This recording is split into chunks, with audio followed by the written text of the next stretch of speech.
C'est en 1908 qu'un Français a posé ses pas sur une terre mystérieuse et a fait découvrir au monde entier les grottes de Mogoao.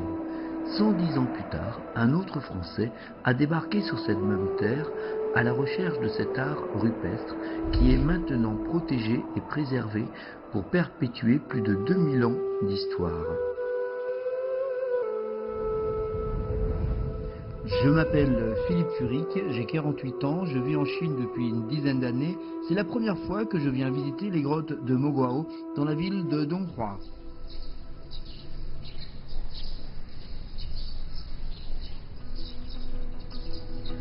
Donc ça correspond à quoi exactement?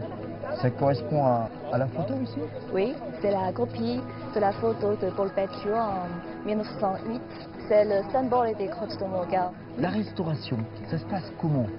Maintenant, et dans l'Institut de recherche de Donghua, il y a beaucoup d'experts, les historiens font la restauration pour les grottes.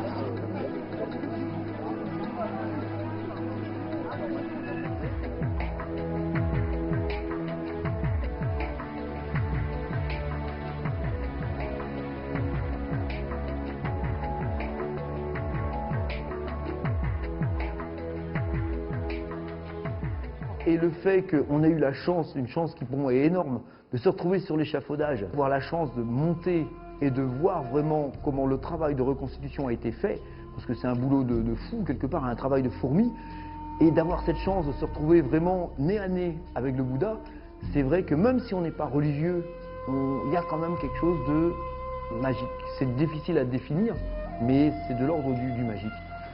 像这个都是60年的甲骨的，这那还有好几个，当时只是缺的，然后把颜色补在上面，这个在当时起了相当大的作用，要不然这个壁画全都掉下来了。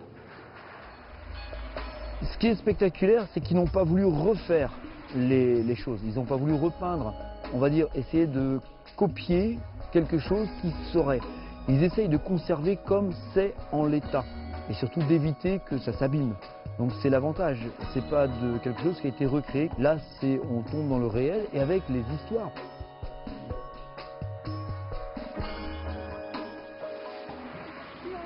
Surtout, ça a été un gros pôle pour les échanges.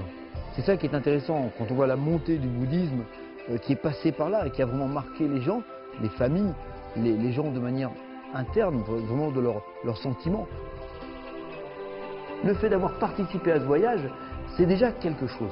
Donc même si je perds éventuellement le jeu, c'est pas grave parce que dans mon cœur, dans ma tête, dans mon nez, dans mes oreilles, j'ai vécu quelque chose de magique.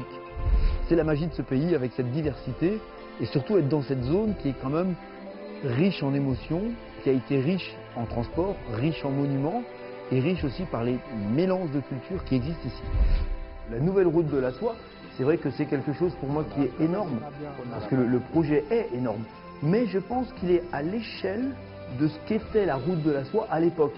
Ce que j'espère, c'est que dans le futur, la nouvelle route de la soie va pouvoir développer et dynamiser tous ces échanges entre les pays qui sont concernés.